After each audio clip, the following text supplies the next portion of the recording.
Soyez bienvenus, nous sommes heureux de vous accueillir sur les antennes de RFI et de TV5 Monde pour cette nouvelle émission internationale. L'invité aujourd'hui, Philippe Douste-Blazy, homme politique français. Vous êtes ancien ministre français des Affaires étrangères et aujourd'hui secrétaire général adjoint de l'Organisation des Nations Unies, de l'ONU. Et vous présidez également UNITAID. Nous allons revenir sur les financements innovants en matière de lutte contre les pandémies, contre les maladies qui notamment frappent beaucoup l'Afrique. Je vais vous interviewer avec Sophie Malibaud de RFI et Rémi Barou, notre confrère du Monde, qui précisément rentre d'Afrique où il a fait une série de papiers sur Ebola. Une première réaction sur l'actualité de ces dernières heures, un nouvel assassinat de ceux qui s'autoproclament État islamique, même s'ils ne sont ni l'un ni l'autre et qu'ils sont des terroristes, avec cet assassinat d'un Britannique dans des conditions assez terribles. Comment réagissez-vous à ce nouveau drame dans l'actualité ? Je suis totalement scandalisé par ce genre de choses. Je pense qu'il faut mener une guerre sans merci. Je me réjouis de voir que les grandes démocraties vont faire une coalition à la demande d'ailleurs de la France. On se retrouve demain à Paris, oui. À la demande de la France. Demain, je crois qu'à l'Assemblée nationale en France sera votée des mesures pour éviter que des jeunes de 14, 15, 16 ans, 20 ans partent faire le djihad. Plus de 930, je crois. Ouais. Nous sommes le pays qui avons le plus amené, je crois, de jeunes au djihad en Syrie. Il faut, je crois, faire la guerre. Voilà. Il faut faire la guerre à ces lâches, à ces gens qui, on y reviendra pendant l'émission, je pense, profitent de la non-éducation des pauvres. Et qui les envoient, comme souvent, à l'abattoir. Alors, nous allons beaucoup parler de la recherche de financements innovants pour lutter contre la grande pauvreté, pour essayer d'apporter des réponses face au sida, face à Ebola. Revenons sur un organisme que vous présidez. L'idée est partie il y a une dizaine d'années, nous allons voir cela. Trouver des fonds en dehors des capitaux publics, c'est-à-dire des financements innovants, comme on dit. Voyons quel bilan on peut faire de cette belle idée lancée il y a à peine 10 ans. Tout commence en 2006, lors de la conférence de l'ONU sur le sida. UNITAID est lancée. L'ancien président français Jacques Chirac en trace les grandes lignes. Une volonté commune nous rassemble. Combattre l'injustice, en particulier le scandale d'un monde où les maladies ravagent le Sud, alors que les médicaments sont au Nord. L'objectif est de trouver des moyens innovants pour lutter contre les grandes pandémies, le sida, la tuberculose, le paludisme. Mais 8 ans plus tard, quel est le réel impact d'UNITAID ? Alors que le sida continue de tuer et le virus Ebola sévit en Afrique de l'Ouest, les Nations Unies sont-elles en mesure de répondre aux urgences sanitaires ? Et avec quel argent ? Première initiative de ce labo de microfinancement, une taxe de solidarité sur les billets d'avion. Adopté par 14 pays dont la France, le principe est simple, 1 euro par billet est reversé à UNITAID. Et c'est vite un succès, 2 milliards de dollars sont récoltés pour acheter des traitements contre le virus du sida. Une petite idée qui a permis de soigner 8 enfants sur 10 atteints du VIH dans le monde. Après la crise de 2008, l'idée d'une taxe sur les transactions financières, dont une partie irait aux pays pauvres, émerge. Mais les années passent et la taxe n'est toujours pas appliquée en Europe. Depuis, l'organisation dirigée par Philippe Douste-Blazy fait du surplace face à des chefs d'État peu concernés. La tardive réaction de l'ONU face à l'épidémie d'Ebola illustre bien cet immobilisme. Pourtant, il y a urgence. Mardi, le ministre libérien de la Défense s'est rendu au Conseil de sécurité pour lancer un cri de désespoir. Le Libéria est menacé dans son existence même. Ebola se propage comme un feu de forêt, dévorant tout sur son passage. La semaine dernière, c'est la patronne de Médecins sans frontières qui s'indignait à la même tribune. Au-delà du virus, c'est l'absence de volonté des chefs d'État et l'inefficacité des Nations Unies qu'elle dénonce. Médecins sans frontières tire la sonnette d'alarme depuis des mois. Votre réponse arrive trop tard et elle est trop faible. C'est de votre responsabilité historique d'agir maintenant. Face à ces pandémies, l'agence onusienne parviendra-t-elle un jour à globaliser la solidarité ? La route s'annonce encore longue. Nous allons bien sûr, Philippe Douste-Blazy, vous interroger sur le bilan qu'on peut faire d'United. On voit, vous l'évoquiez, peut-être un nouveau départ en guerre contre cet État islamique, comme si la communauté internationale, comme si l'ONU était plus prompte au fond à répondre de façon militaire, de façon armée, qu'à prendre parfois avec le même sérieux les menaces sanitaires. C'est évident quand on voit qu'il y a une diminution de 12% du budget de l'Organisation mondiale de la santé durant les 2 dernières années, quand on voit que le budget des urgences sanitaires au sein de l'OMS a baissé de plus de 240 millions en l'espace de 2 ans. Alors on dit l'OMS, mais l'OMS, comme l'ONU, ce n'est rien d'autre que les chefs d'État du monde entier. Et donc les chefs d'État du monde entier sont très intéressés par des sujets. D'ailleurs, l'ONU a été construite là-dessus. Dans l'après-guerre, bien sûr. À l'après-guerre, pour éviter les conflits physiques. Mais il y a aujourd'hui, avec la mondialisation, des conflits, je dirais des risques mondiaux sanitaires. Et je crois que là, c'est une erreur politique majeure de ne pas réfléchir à ça globalement. Sophie Malibaud, RFI. Ils sont combien les pays qui contribuent à United? Ils sont un nombre limité, je crois. Voilà, alors aujourd'hui, c'est ce que vous disiez est très vrai. United est un grand succès parce qu'on a prouvé qu'avec un petit euro par billet d'avion, on peut arriver dans 13 ou 14 pays à avoir plus de 2 milliards de dollars. Très bien, avec des succès que l'on connaît. Alors, le Maroc vient de signer.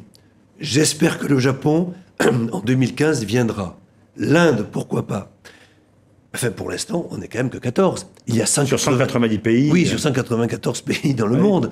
Donc c'est un succès, parce qu'on a prouvé au monde que les financements innovants pouvaient fonctionner.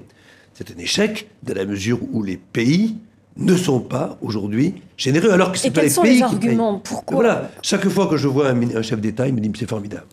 C'est extraordinaire ce que vous faites. » Et puis je vais voir le ministre des Finances, qui me dit « je ne mettrai pas en place 1 euro, un petit euro de plus par taxe. » Alors, c'est même pas le pays qui paye, parce que c'est le voyageur qui paye. Mais l'idée que nous avions, elle est très simple. Regardez les activités économiques dans le monde qui profitent à mort de la mondialisation. Lesquelles? Lyon, parce que ma mère, à 90 ans, aller au Japon pour 2 jours, puis ensuite aller en Afrique pour 2 jours et revenir à Paris, c'est quelque chose qu'elle ne connaissait pas dans sa vie. Aujourd'hui, tout le monde, enfin, beaucoup de gens font ça. Beaucoup de gens voyagent. Donc, l'avion. 2, les transactions financières. On va y revenir. 3, le téléphone mobile. 4, les ressources extractives, pétrole, gaz, mines. Et là, je rentre depuis quelques heures du Congo-Brazzaville, de la République du Congo. Je voudrais vraiment remercier les autorités, en particulier le chef de l'État, Sassou Nguesso, qui va annoncer à l'Assemblée générale des Nations unies qu'il y aura une contribution de solidarité. Il annoncera le montant par baril de pétrole pour les barils de pétrole gérés par son État. Alors, ça, c'est une révolution. C'est ça qu'il faut que nous inventions, des microscopiques contributions de solidarité à l'échelle mondiale, parce que la mondialisation de la solidarité n'existe pas. Philippe Douste-Blazy, vous nous annoncez donc que la production pétrolière, que les barils de pétrole dans certains pays vont également contribuer à hauteur de peut-être quelques centimes ou $1 à ce fonds. C'est un changement important, ça. Non, mais évidemment, c'est mon grand combat. On ne peut pas continuer à avoir 1,5 milliard d'êtres humains qui gagnent moins de $1,25 par jour. Et de l'autre côté, tant mieux pour eux, des gens qui deviennent de plus en plus milliardaires. Donc ça a une limite. C'est-à-dire que le 21e siècle ne sera pas certainement marqué par des idéologies qui ont tué tant de monde au 20e, mais par contre sera marqué par des conflits mondiaux, parce qu'on ne pourra pas continuer comme ça. Donc comment faire pour que ce 1,5 milliard puisse avoir droit à l'eau, puisse avoir droit à des médicaments, à des vaccins, puisse avoir droit à de la nourriture, la malnutrition chronique. Voilà. Ceci dit, si vous vous adressez aux États et que vous remportez si peu de succès, finalement, pourquoi est-ce que vous n'allez pas voir du côté des grandes compagnies transnationales? On peut penser également au secteur de l'Internet, des services sur la toile, qui manifestement dépassent les frontières et ne sont pas taxés à hauteur de leur chiffre d'affaires. J'ai eu une discussion avec Google au plus haut niveau. Je leur ai dit, pourquoi ne pas mettre un tout petit dollar par annonceur? Puisque c'est gratuit, il faut continuer à ce que Google soit gratuit. Par contre, pour les annonceurs, c'est pas gratuit. Et pourquoi Google, je dirais, valoriser à des centaines de milliards? Parce qu'il y a la publicité. J'attends. J'attends. Mais vous avez tout à fait raison. Il faut se battre non seulement avec les États, mais aussi avec les grandes compagnies multinationales qui dirigent le monde aujourd'hui, pour que des microscopiques contributions de solidarité aboutissent aux fameux 40 milliards par an dont on a tant besoin. Parce que quand vous allez taxer le baril de pétrole, à ce moment-là, c'est l'État qui versera, qui abondera le fonds. Ce ne sont pas les compagnies. Non. Alors là, les compagnies, je lance un appel aux compagnies de votre de votre émission. Il faudrait qu'elles le fassent. Je ne me fais pas d'illusions. Je ne crois plus au Père Noël depuis longtemps. Donc, je pense que les chefs d'État doivent montrer l'exemple. Que ce soit les chefs d'État européens, lorsqu'ils mettent en place une taxe sur les transactions financières. Ce sont les ONG qui, depuis 20 ans, se battent pour avoir une taxe sur les transactions financières pour les gens les plus pauvres. Brutalement, on la met en place en Europe, puisque après la France, on sait maintenant que l'Allemagne, l'Autriche, etc., 11 pays vont le faire. Vous savez quoi? Ces pays-là sont en train de dire, mais c'est extraordinaire comme idée, on va le garder pour nous. Au moment où il faut le donner aux plus pauvres, dans le pays d'ailleurs même, s'il faut, mais aussi à l'extérieur, au moment où il faut trouver 0,01%, c'est quand même rien. Bon, 0,01%, c'est ce qu'on va prendre sur le baril de pétrole. Mais ça, vous pouvez nous l'annoncer? 0,01%, c'est ce qu'on prendra sur le baril de pétrole. Pour les actions, c'est 0,1%, maintenant 0,2% en France. C'est rien du tout. Personne ne sera plus pauvre pour autant. Et vous savez, avec 1 euro, vous sauvez 3 enfants du Palu. Avec 1 euro, quand vous faites Paris-Toulouse en avion, vous sauvez, vous, personnellement, 3 enfants du Palu. C'est ça ce que nous voulons créer au niveau mondial. Et cette contribution sur les barils de pétrole, vous avez une idée de sa hauteur et du nombre de pays qui seraient prêts à jouer le jeu? Parce que c'est un tournant historique, vous pouvez peut-être pas tout nous dire. Mais bon. Il y a une réunion le 23 ou le 24 septembre aux Nations Unies qui est organisée par le groupe pilote sur les financements innovants, dont le secrétariat est au Quai d'Orsay, parce que la France... À Paris, donc, oui. Oui, la France est leader dans cette affaire depuis 2006. Le président Hollande, aujourd'hui, rentre totalement dans cette logique aussi. Il sera là. Il y aura des chefs d'État africains. C'est eux qui l'annonceront. Donc les barils de pétrole vont contribuer à United. Aux côtés d'United, de l'initiative, lorsqu'elle a été lancée en 2006, il y avait le Brésil aussi, il y avait des pays émergents. Le Brésil est là, oui.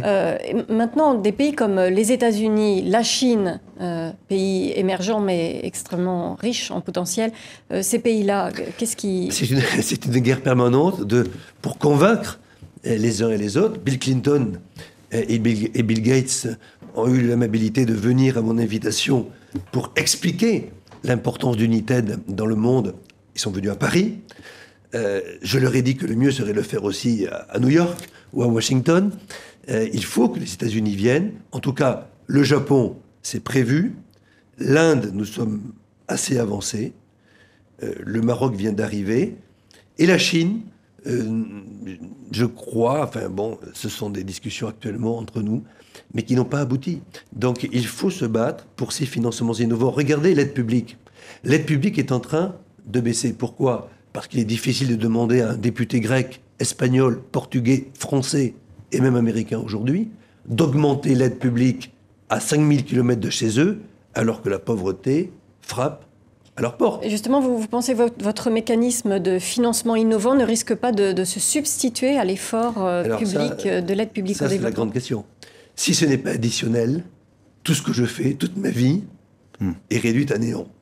Donc, il faut évidemment... Parce que ça pourrait être l'alibi des États de dire, bon, au fond, on a trouvé des financements privés, en quelque sorte, on n'a plus à financer sur des budgets publics qui sont à l'étiage. Non, parce que... Non. En réalité, il faut bien comprendre que ce que nous faisons est tout sauf de l'humanitaire. Tout sauf de l'humanitaire. United, ce n'est pas un laboratoire pour donner des médicaments. Pas du droit de l'hommisme, pas ce genre de choses.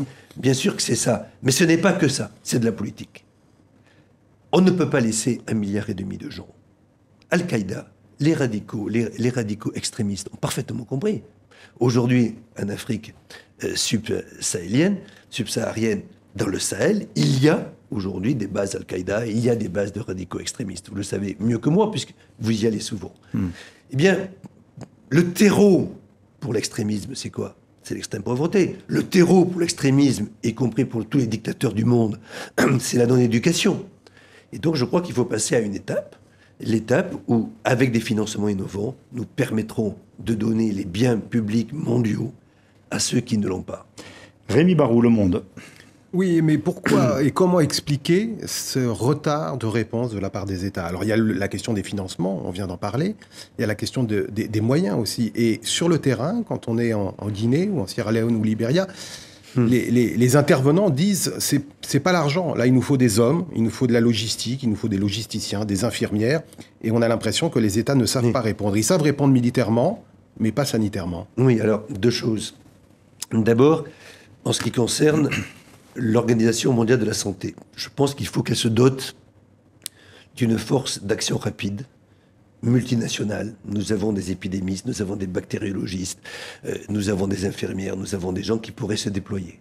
Bon. Ça n'existe pas pour l'instant, vraiment. Ce n'est pas organisé.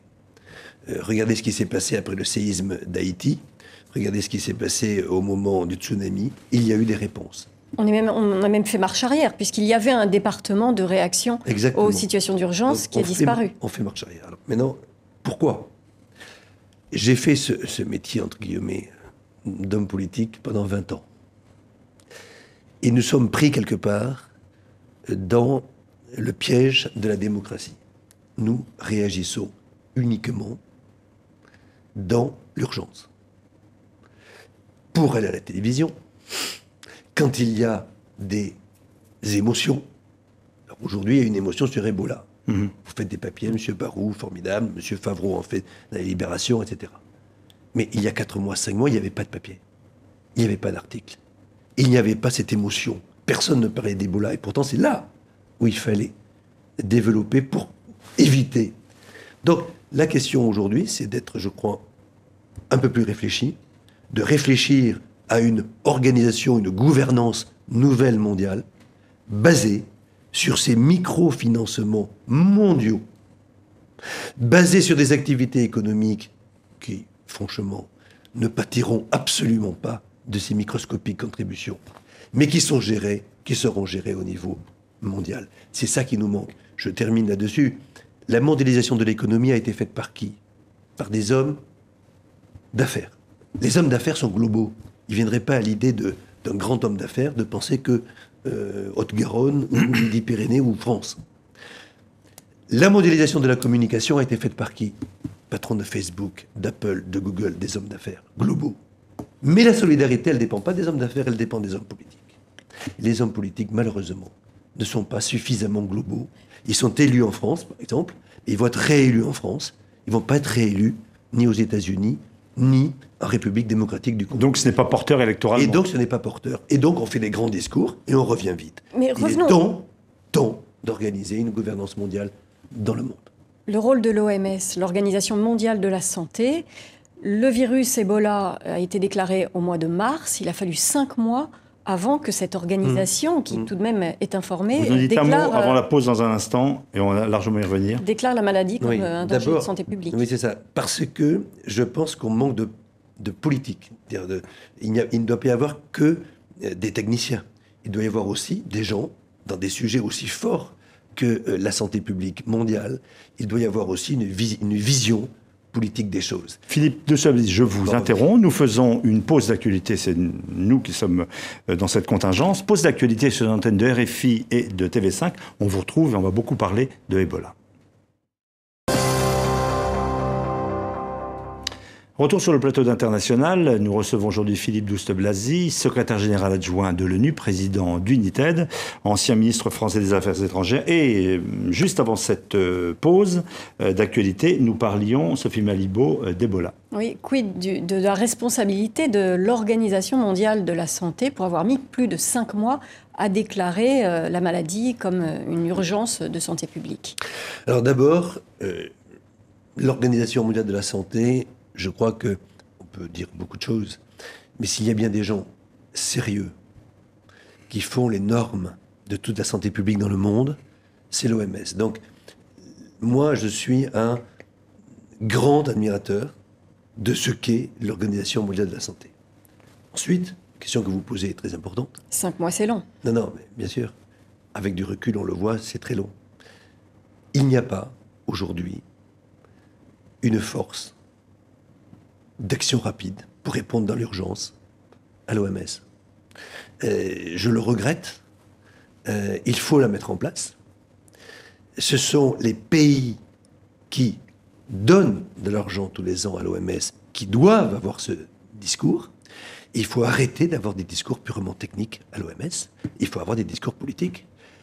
Pensez au bioterrorisme. Il y a un plan à l'OMS pour le bioterrorisme? Je ne suis pas sûr.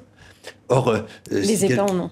Comment? Les États en ont. Oui, les États en ont. Devraient aujourd'hui faire une coalition contre le bioterrorisme au sein de l'OMS, etc., etc. Deuxièmement, l'argent. Tout n'est pas une affaire d'argent, mais enfin quand même. Quand je vois ce que Margaret Chan est obligée de faire en licenciant 300 personnes depuis 2 ans, ça donne une ambiance terrible. Donc, arrêtons, je crois, de dire que l'OMS... bon, alors, maintenant sur le retard, parce que c'est très important ce que vous dites. Oui, 5 mois, on a l'impression que ça va passer. Peter Piot, qui est un de nos amis, un de nos collègues, épidémiologiste, a découvert, belge donc, a découvert le virus Ebola en 1976. Depuis, on est habitué, tous les X années, 3, 4, 10 ans, une petite résurgence. Chaque fois, c'est une résurgence là où vous étiez, M. Barrou, c'est-à-dire dans la campagne, dans les forêts, dans les campagnes africaines. Cette fois-ci, pour la première fois, est-ce que c'est dû à cette guérisseuse qui était en train de soigner plusieurs personnes à la fois de différents pays et qui ont ensuite essaimé dans les différents pays et qui sont allés ensuite dans des villes? C'est la première fois que l'on a un phénomène comme celui-là, absolument déroutant, un virus létal qui est en train de se disséminer dans tous les pays. Ça, je crois que personne ne pouvait y penser au départ. Est-ce que c'est de nature à pouvoir peut-être un jour provoquer la stupeur, l'inquiétude du sida?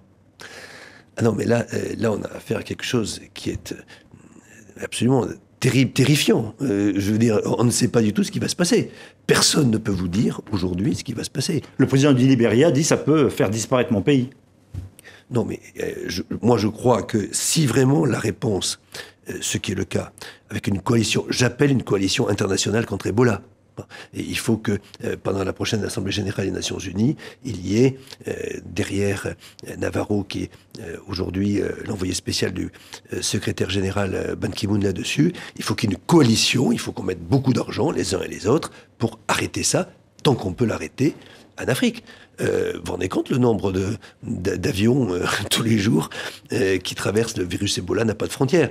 Donc, alors on fait des petits repérages sur la prise de température par laser à l'arrivée dans les pays, mais enfin, ça ne suffit pas. Qu'est-ce que vous pensez du réflexe de quarantaine? Certains États prennent des mesures de confinement. Par exemple, en Sierra Leone, il devrait y avoir des mesures de confinement des populations du 19 au 21. Dénoncé par Médecins sans frontières, d'ailleurs. Oui, moi je suis...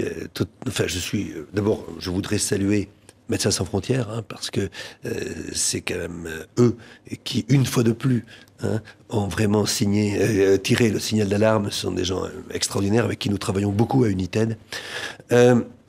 Je suis contre, évidemment. C'est comme si on arrêtait les vols. J'ai entendu qu'il y avait des gens qui voulaient arrêter les vols pour aller dans ces pays.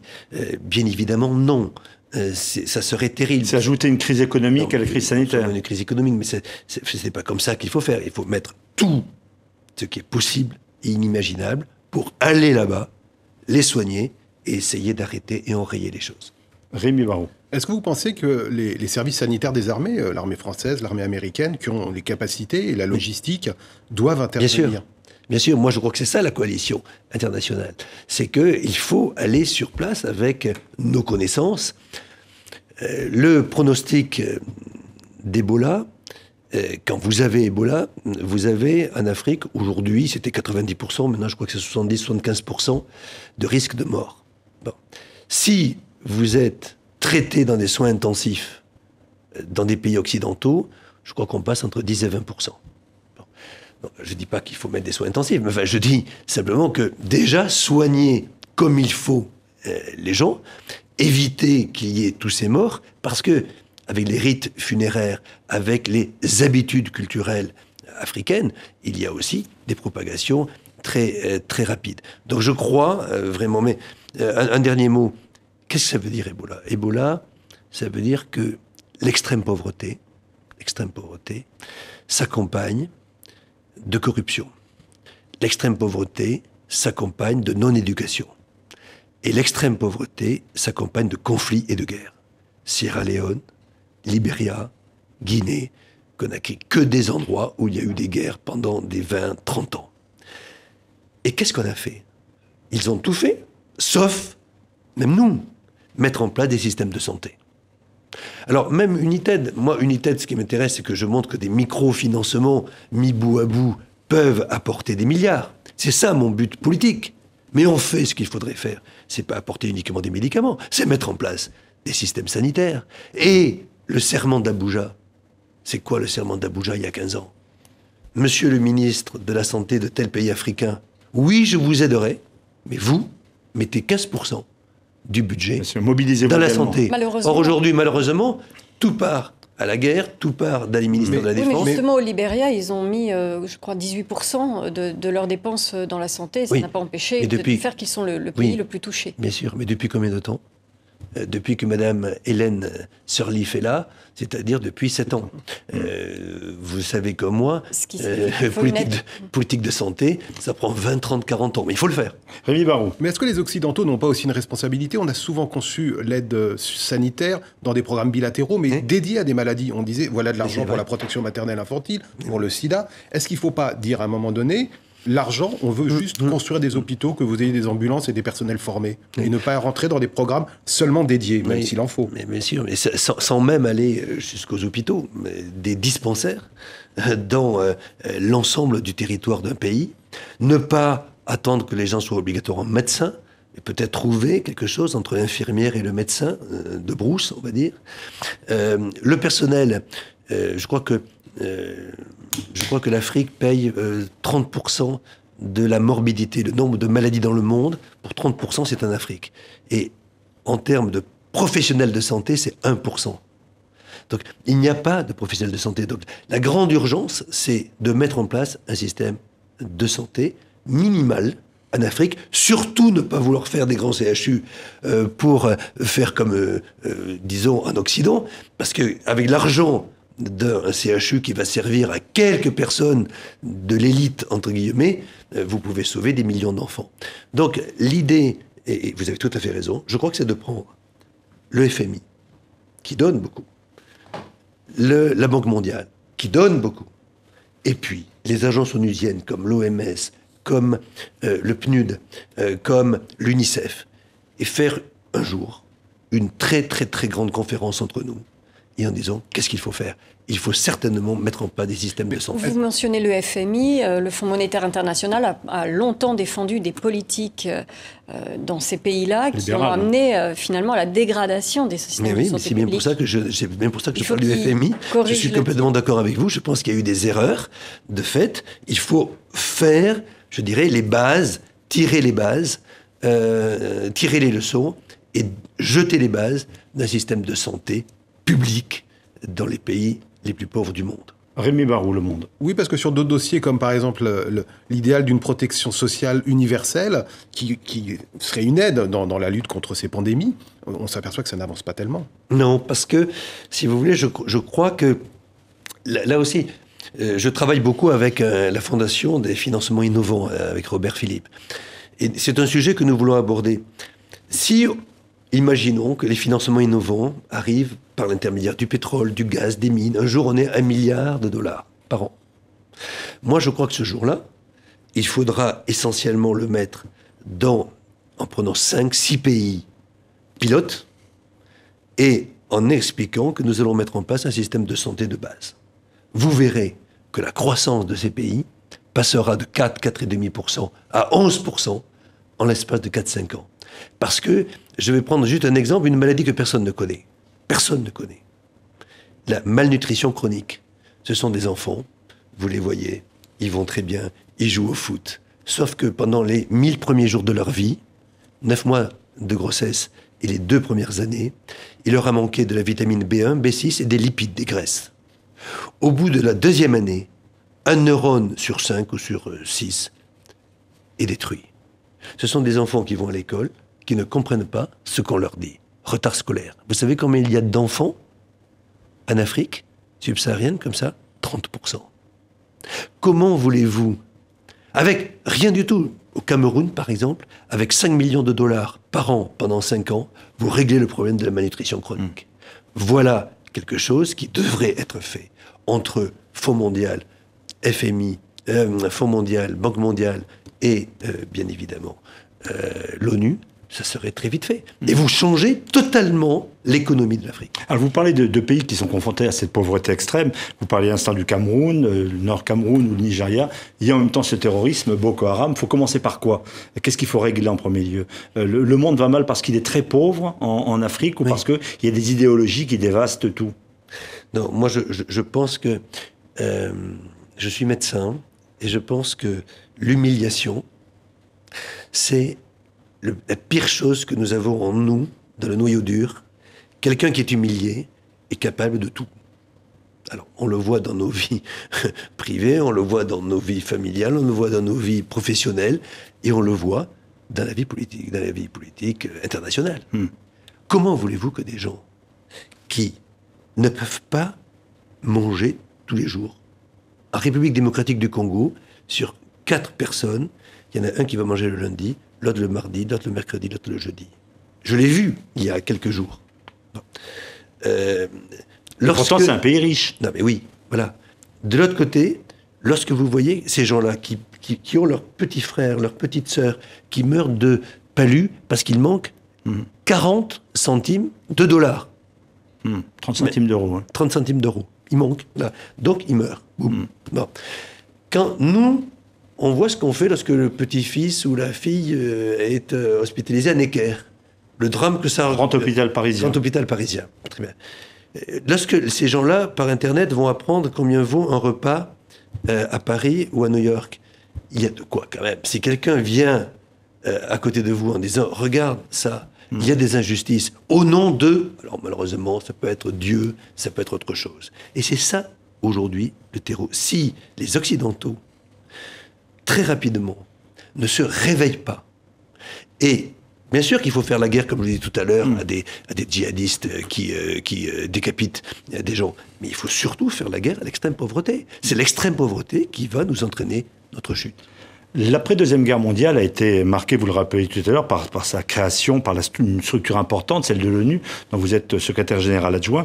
Est-ce que cette ONU, qui représente mal le monde moderne, il n'y a pas un pays africain, le Nigeria, l'Afrique du Sud n'y sont pas, puisqu'on parlait beaucoup de l'Afrique, est-ce que l'ONU aujourd'hui est encore un outil qui prévient les crises et qui peut régler les problèmes que nous évoquons ici? Ou est-ce que c'est un magnifique objet duquel personne ne dira jamais de mal, mais qui ne marche plus? Alors d'abord, les Nations Unies, ce n'est rien d'autre donc que la somme des pays. Donc, quand on est au Conseil de sécurité, c'est pas le secrétaire général. Oui, mais quand il y a des vainqueurs de la Deuxième Guerre mondiale uniquement au Conseil de sécurité, c'est Monsieur Hollande, c'est Monsieur Obama, c'est Monsieur Cameron, et voilà, c'est comme ça. Ne faisons pas croire que l'ONU est indépendant. Ce sont ces personnes dont je viens de vous parler. Donc ça changera pas. Non, attendez, 2 choses. Donc, là, d'abord, c'est le dernier lieu de dialogue. Et on le voit aujourd'hui, c'est un lieu de dialogue qui est inestimable. S'il n'y avait pas d'ONU, il y aurait beaucoup plus de conflits et beaucoup plus de guerres. J'ai eu l'extrême chance et l'honneur de présider comme ministre des Affaires étrangères pendant 6 mois le Conseil de sécurité des Nations Unies. C'est vraiment quelque chose qui sert énormément. Maintenant, ça a été fait après 1945. Et à l'époque, il n'y avait pas Twitter, il n'y avait pas les ONG, il n'y avait pas d'Internet, le téléphone ne marchait pas comme aujourd'hui.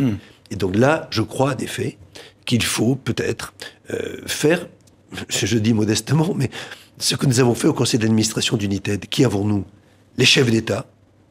Mais nous avons aussi Bill Gates et sa fondation, qui est du privé. Ils ont des choses à dire. Il y a aussi les ONG qui sont là. Comment aujourd'hui diriger le monde sans parler à la société civile? C'est impossible. Donc ça, je crois qu'il faut faire une très très très grande réforme de ce monde. Rémi Barou, Le Monde. Comment peut-on arriver à une cohérence de la part des États? Les mêmes gouvernements ne disent pas la même chose quand ils siègent à l'OMS, quand ils siègent au FMI. Le ministre de la Santé ne tient pas toujours le même discours que le ministre des Finances. Comment arriver à cette cohérence qui permettrait en effet d'avoir des politiques efficaces? La France ne dit pas la même chose quand elle siège à l'OIT, quand elle siège au FMI ou à la Banque mondiale. Non, je crois que la France, de toujours, a été... les pouvoirs dans ce pays sont suffisamment centralisés en termes de défense, en termes de politique étrangère, pour dire que c'est le chef de l'État, quel qu'il soit, qui est à la manœuvre, on va dire. Non, je pense que là où nous manquons d'homogénéité, c'est peut-être dans le fait d'organiser différemment les prises de décision. Je crois que, d'abord, évidemment, la question de savoir, est-ce qu'on doit rester à 5 au Conseil de sécurité des Nations Unies? Comment éviter demain l'Afrique? 2 milliards de personnes en Afrique dans quelques années. L'Inde. Bon, le Brésil, l'Inde, c'est impossible. Donc, il faudra passer par là. Je pense que pour la France, il est très très important d'avoir en effet une place au Conseil de sécurité des Nations Unies. Il faudra ouvrir ce dossier. On ne pourra pas. Ou alors, il y aura un second ONU de l'autre côté qui sera évidemment très dangereux. Donc ça, il faut le faire. Et deuxièmement, je crois qu'il faut faire rentrer un peu plus la société civile dans les discussions. Au bout pour revenir sur Ebola, vous parliez peut-être d'une grande coalition contre Ebola. Oui. Maintenant, dans l'urgence, parce qu'on est quand même dans une situation extrêmement urgente, qu'est-ce qui peut se passer? Il paraît que les soignants manquent ne serait-ce que de gants pour traiter les soignants meurent cette maladie. Exactement. Les cette soignants maladie se propage par le contact des fluides. Il faut, comme je viens de dire, il faut immédiatement envoyer des gens qui sont des spécialistes, qui sont des médecins. Alors, Cuba le fait, 165 personnels. Et les autres pays, c'est le pays, Cuba est le pays qui envoie le plus de personnel soignant en Sierra Leone. 165 personnes, les autres... Il faut faire un appel à volontaires. Je suis persuadé qu'il y aura beaucoup de nos confrères qui iront là-bas. Il y aura beaucoup d'infirmières, il y aura beaucoup de gens qui iront. Personne ne laissera ces gens-là. Je suis persuadé qu'il faut simplement... Qui doit coordonner les entourer. Voilà, il faut que ce soit coordonné au niveau des Nations Unies par une coalition internationale en mettant des contingents américains, des contingents français, des contingents de différents pays du monde, en effet. C'est la seule solution et c'est une extrême urgence. Et il faut former des personnels. Et il faut ici et là-bas. Oui, il faut former les personnels, mais ça... Malheureusement, c'est une grande histoire. Quand vous voyez qu'il n'y a pas de sage-femme en Afrique, quand vous voyez qu'il y a des ONG formidables comme certaines, l'AMREF par exemple, qui forment des sages-femmes, mortalité infantile considérable dans ces pays, pas de sage-femme. Pourquoi? Parce que, évidemment, une femme meurt toutes les minutes, soit juste avant l'accouchement, soit pendant l'accouchement, soit juste après. Bon, c'est une honte. Donc, en effet, la formation des professionnels et aussi ce que j'appelle un système de santé de base, comme nous le disions tout à l'heure. Alors, il y a eu un coup d'accélérateur aussi du côté de la recherche, notamment pour les vaccins. Et on parle d'un vaccin qui pourrait être testé dès le mois de novembre. Comment est-ce que vous expliquez que tout d'un coup, les choses se débloquent comme ça ? Mais c'est terrible, vous savez, sur le paludisme, je crois que pratiquement la grande majorité de l'argent pour le vaccin est donné par un privé, par M. Gates. Pourquoi? Parce que ça ne touche pas les pays occidentaux. La dengue, on cherchait depuis très longtemps, mais personne ne s'en intéressait parce que ça ne touchait pas les pays occidentaux. Et puis avec le changement climatique, évidemment la dengue est remontée. Et puis on l'a retrouvée pas loin des côtes américaines. Et brutalement, ça devient un sujet. Quelques années, on va trouver le vaccin. Et donc ça c'est terrible, ça s'appelle l'égoïsme. On parle depuis 1 heure de ça. C'est est-ce que l'homme occidental peut comprendre un instant que, mais avec rien du tout, avec quelque chose qui est totalement indolore, nous pouvons changer le monde, car sinon, on n'a aucune chance de rester chez nous, tranquille, au chaud, quand on voit que des menaces sanitaires ou autres, d'ailleurs climatiques, on pourrait dire la même chose, du climat nous menacent. Philippe Douste-Blazy, vous êtes un homme politique français, je le disais en vous présentant tout à l'heure, on ne peut pas résister à vous interroger, même si vous n'en êtes plus acteur aujourd'hui, sur la situation politique en France. Vous appartenez à ce qu'il est convenu d'appeler le centre qui voulait être au fond la troisième composante, le tripartisme, pas que gauche et droite. Il y a bien une troisième formation politique aujourd'hui en France, mais c'est le Front National, aux portes du pouvoir, comme dit le Premier ministre. Comment est-ce que vous réagissez? Bon, d'abord, étant secrétaire général adjoint des Nations Unies, je n'ai pas le droit J'ai bien compris. de devenir brutalement un partisan de qui que ce soit. Non, ce que je crois, c'est que ce pays a besoin d'être gouverné. Au centre, ça veut dire quoi? Ça ne veut pas dire ni droite ni gauche. Au centre, ça veut dire qu'on respecte l'individu, bon, mais en même temps, on est contre cet ultralibéralisme qui vise quand même à oublier justement ce qu'est l'être humain. Et donc, je crois qu'il y a la nécessité de rassembler les Français. Quand je le vois de l'extérieur, quand je le vois des États-Unis ou de New York, souvent, je suis très très étonné des micro-guerres, je dirais, des conflits qui existent dans ce pays, alors qu'on fait comme si on voulait créer ces guerres, alors qu'il faut rassembler ce pays. Ce pays est un des pays les plus extraordinaires dans le monde. Quand j'étais ministre des Affaires étrangères, c'était pas Philippe Douste-Blazy, je représentais ce pays qui, pour des millions, des centaines de millions de gens, représente les droits de l'homme depuis la Révolution, depuis 1789. Nous représentons ça. Quand on a créé United, c'est ça, c'est notre idée. Quand on parle des financements innovants, c'est ça. Eh bien, je pense que le centre, oui, c'est ça, c'est l'humanisme. C'est un peu plus humaniste. Ça veut dire faire des grandes réformes. Ça veut dire faire les réformes de l'assurance maladie totalement nécessaires, que j'ai pas faites à l'époque, qu'il faut faire. On ne peut pas continuer à dépenser plus que ce qu'on gagne. C'est pas possible. Sophie Malibaud. Les grands problèmes de la mondialisation, il faut les attaquer aussi sur le flanc national, ou c'est aussi l'Europe qui devrait justement s'impliquer? Si l'Europe ne se dote pas de moyens politiques pour exister, malheureusement, notre avenir sera excessivement sombre. Donc, il faut mettre des chefs politiques, que ce soit les ministres des Affaires européennes ou que ce soit le président du Conseil. Il faut plutôt des gens qui font de l'ombre aux chefs d'État nationaux, plutôt que le contraire. Plutôt que l'inverse. Rémi? Mais est-ce que justement la montée des nationalismes et des ultranationalismes en France, en Europe centrale, ne menace pas cette idée de solidarité internationale et de financement de campagnes internationales? C'est exactement ça. C'est-à-dire qu'aujourd'hui, l'aide publique va baisser parce que les pays vont se replier sur eux. En disant, pensons à nous, et après on verra. Je préfère même pas dire ce qu'un ancien président de parti politique a dit sur Ebola. Je veux dire, c'est évidemment, ce repliement sur soi est épouvantable. Et donc, ce qu'il faut, c'est faire les 2 ou 3 réformes que tout le monde connaît pour baisser les dépenses de notre pays, pour pouvoir enfin faire en sorte que la croissance reparte, que des entreprises, parce que les chefs d'entreprise, ce sont quand même ceux qui emploient des gens, repartent.